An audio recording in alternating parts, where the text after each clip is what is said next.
যুক্তরাষ্ট্রের বামপন্থী রাজনৈতিক ঊর্ধ্বমুখ জোহরান মামদানি নিউ ইয়র্ক সিটির নতুন মেয়র হিসেবে শপথ নিলেন। ৩৪ বছর বয়সী এই ডেমোক্রেট শপথ গ্রহণ করেছেন শহরের সিটি হলের অধীনে অবস্থিত একটি পরিত্যক্ত সাবওয়ে স্টেশনে মধ্যরাতের ঠিক পর। তিনি শহরের ইতিহাসে প্রথম মুসলিম মেয়র যিনি পবিত্র কোরআনের উপর হাত রেখে শপথ গ্রহণ করেছেন।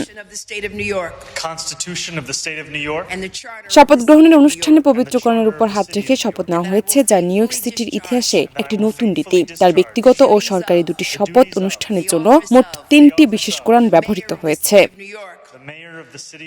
ব্যক্তিগত শপথ অনুষ্ঠানে মামদানি ব্যবহার করেছেন তার দাদার কোরআন এবং কৃষ্ণাঙ্গ লেখক ও ইতিহাসবিদ আর্তুরো শমবার্গের কোরআন, যা নিউ ইয়র্কের পাবলিক লাইব্রেরি থেকে ধার নেওয়া হয়েছে। প্রকাশ্য শপথ অনুষ্ঠানে তিনি ব্যবহার করেছেন তার দাদা ও দাদির ব্যবহৃত কোরআন।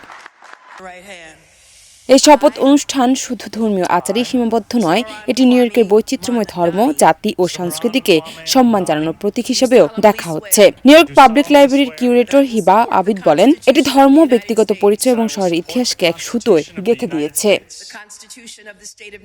এই শপথ অনুষ্ঠান নিউ ইয়র্কের বৈচিত্র্যময় ধর্ম, জাতি ও সংস্কৃতিকে সম্মান জানানোর প্রতীক হিসেবে বিবেচিত হচ্ছে এবং শহরের ইতিহাসে নতুন এক অধ্যায়ের সূচনা করেছে। জান্নাত নিপু, দেশ রূপান্তর।